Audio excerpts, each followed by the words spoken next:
Hello and welcome back to the channel. I want to show you a couple of things relating to my last video concerning bug out radio gear, and that is the use of solar power. Now, one of the first devices I bought many years ago in connection with solar was this Solio. Now, whether you see one of these I don't know, but they were fairly popular back in the day. It's basically a Solio battery charger, power bank type thing.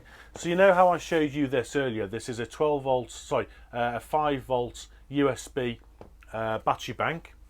This is pretty much what this is. Battery bank. The battery is in that section there, and you have solar panels at the front. And what you do, you open them up, and you face them towards the sun, and the battery in this compartment charges up. And one of the selling features with this was the fact that it came with a little sucker that plugged into there, and you could actually fasten that onto a window or onto anything you wanted really, which would be facing the sun, helping to charge the device.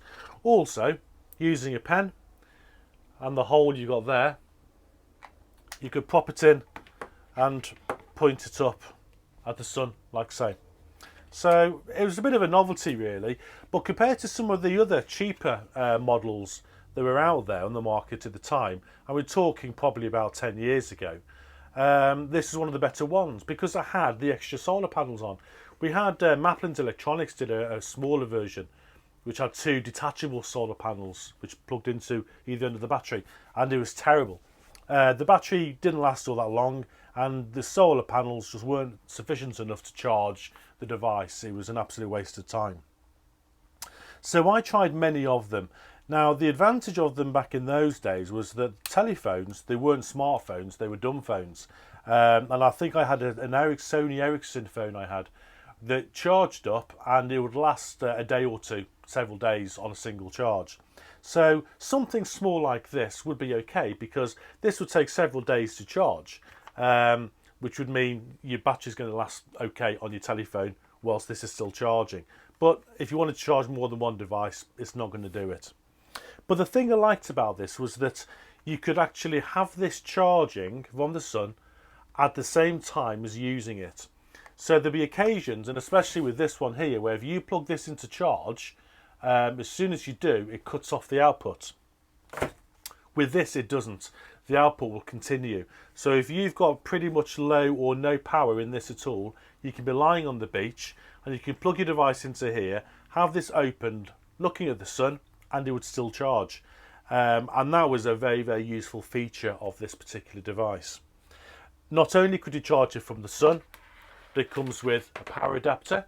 So you could pop this in, plug it in, and charge it straight away. You could also charge it from the car. To turn it on, you'd press the little button on the back. I don't think there's any charge in this one at all, is there? And it would flash. Oh, it is. It's flashing green there. And that would give you the output. Now, the outputs were good because you had a selection of, let me come forward, these sort of adapter plugs. So we had a plethora of different connector plugs, different types of charger plugs, and they'd all fit into there like so. That would stick into your device, into your solar charger, like so. And you'd have your output power there. It was all very intuitive and it worked really well. For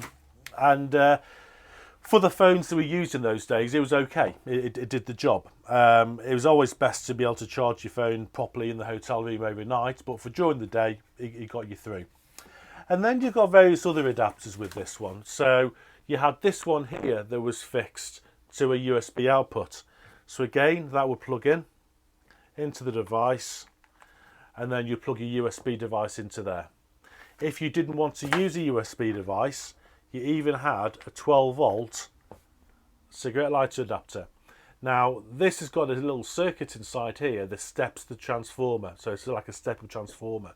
So this will take the 5 volt output and give you 12 volt output. The current is fairly low, but it's 12 volts and it did the job. So from here, I've often been able to charge up a mobile telephone using a cigarette lighter charger that I may not have had the connect adapter for to take it straight from this device. Also, like with TomTom, you could plug your cigarette lighter TomTom charger into there, charge up your TomTom, and it worked really well. And like I say, you could keep it charging in the sun whilst using it. There's a great advantage.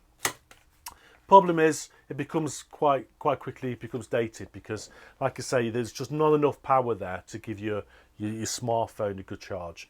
So, got bagged, and he got thrown into the cupboard with many other things. And then over the years we start looking at these power banks, and you'll buy a power bank like this with a built-in solar charger, and some people would expect that solar panel there to charge up this device. It's just not going to do it, is it? Especially in the UK, we don't have enough direct sunlight to really give us a proper charge. So it's more of a novelty gadget than anything else. However, the actual battery inside is not too bad. It gives me a good charge. It enables me to power various radios and telephones and such like. So it's useful for that. But if you want to charge this from the sun, you need something a bit more substantial. And that's where this comes in. Now this is my portable, I don't know, is it a Lesp solar charger? It's a 5 volt output, and it's about 21 watts in power. So we have 3 fairly modestly sized solar panels there. And inside this compartment here, we can open it up where we can store leads, but also we have the 2 USB sockets there. And this is great because this actually gives, in our average sunlight, 1.5 to 2 amps of output power. And this is a lot more productive than using a small solar panel on a small charger like this.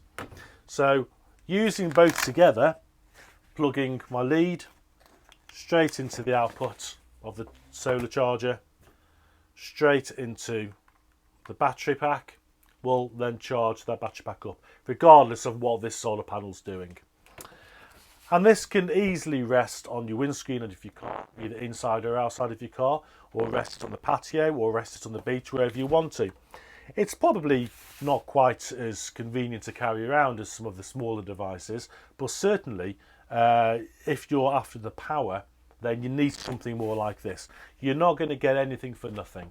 So yeah, you can carry a small panel around with you, but it's not going to make any difference really to what you're trying to charge. You need something at least like this. It states on here that the output power is 2 amps. 2 amps is going to be absolute ideal conditions. You're looking at between 1 and 1.5 realistically.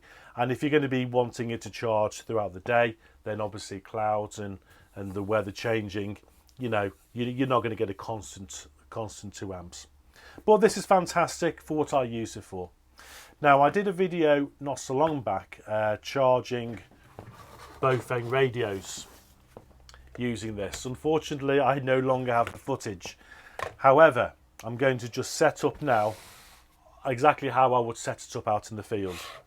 So I'm going to be using, there we go, I'm going to be using this lead here. Now this is a lead I bought for my Baofeng radio for USB. So you can plug your plug into the back of the charger. This requires, incidentally, 10 volts. Okay. This has got some sort of step-up circuitry inside here that will just reduce the current, but using that current to help increase the voltage to give us between 10 and 12 volts output. This ideally would plug into my battery bank like so and indicate with the red light that it's charging. In ideal conditions, I can put this straight into my solar panel and charge it straight from there. Now obviously in this shed it's not going to work, but this will be charged by the solar out in the sun. So it is possible to charge 2 separate devices using this one solar panel. Now obviously if you're going to be splitting between 2 devices, you're going to be pretty much halving the amount of current going to each. So it would be a very slow trickle charge going into both of these devices. The most effective way that I've done this is, if this battery is completely flat in the radio, I unplug my battery bank, so it's just the radio plugged into charge, providing more power then to the radio. This will then give it a sufficient charge, and half an hour from a completely flat battery, half an hour plugged into here. I don't know what percentage of the battery it will charge up to because there's no way of indicating on here, but it gives me quite a lot of use out of throughout the day. If you're able to just quickly pop it back into charging between using, then better still. But the most effective way that I found of using solar chargers to charge batteries and to charge things like the radios or telephones, in fact, is to not charge the devices straight from the solar, but to charge a battery. So the battery can be on charge, with this device can be left leaning against a tree or resting on a car, charging the battery, ideally with this fully charged. And the idea being, you keep on using the radio until you need to charge it. At that point, that battery pack then should have sufficient power inside to be able to charge this comfortably and relatively quickly as well. So that's how I basically use solar power. You can get circuits to help step up and to step down voltage. So you can get circuits, for example, that will enable me to, where's it gone? To build something like this.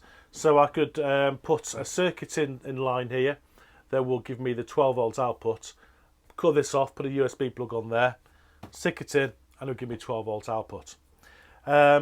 So that's a useful thing to have, and that's something I'm going to be in the middle of building very soon. So having 12 volt output is quite handy to have. There's also the step down transformer. So many years ago, I built this device. Now this is a portable charger, very, very similar to this, but it's a lot smaller and not quite as powerful. These are two 6-watt panels, and I forget the current rating, but it's not marvellous. But this was around about the same time as I was using the Solio, which wasn't all that effective. This was a lot more effective. But the problem was 6 volts in direct sunlight is just too much for your devices, especially if you're using a smartphone, because the electronics inside will cut off straight away and not accept it because it knows it's going to do some damage. So you have to have some way of regulating the voltage from 6 volts down to a safe 5 volts. That can be done quite easily with what we have on here, a step-down transformer. It's a little box which has got a single USB output, and that wires straight to your device, and I think you can stick up to 12 volts, around about 12 volts I think, onto that device, and it will still only give you 5 volts output. So that's one way of doing it. And this is something I still use even today. I use this with one of my other radio kits. And you know, just last week when I was trying all this stuff out, I got this out and had a play, and charged comfortably one of these Bofeng radios in the sun using this. So something nice and small and simple, not quite pocket sized, but easily fit into a small case or bag. Very nicely done, charges things up really well. So there's a lot of things you can do with solar, and it's interesting to have a play. So I would urge anyone out there to have a play with solar, give it a go, have a play with it, experiment, and you'll be surprised on how useful you can find it to be. Even if it's going to be just something to trickle charge your device whilst you're away, or you know, whilst you're off camping or whatever. With most devices like torches and camping lanterns now, a lot of them can be charged with cigarette lighter adapters or with USB leads. So, you know, why don't we just take advantage more of solar? Give it a try. You have to be a lot stricter with smartphones. They do need a bit more current, like I said before, and you know, something a bit more stable, like a proper battery pack, would be better for that. But again, this is what you'd ideally be charging with solar. You don't want solar to use directly. You want to use it to charge up your main power source. And that's what we're using today. So hopefully that's been of some interest to you. I think I'm going to do another show later on with me step up and step down transformers, and I'll show you how I'm implementing those within my solar projects. So thanks for joining me today. Hope that's been of some interest to you, and I'll catch you in another video.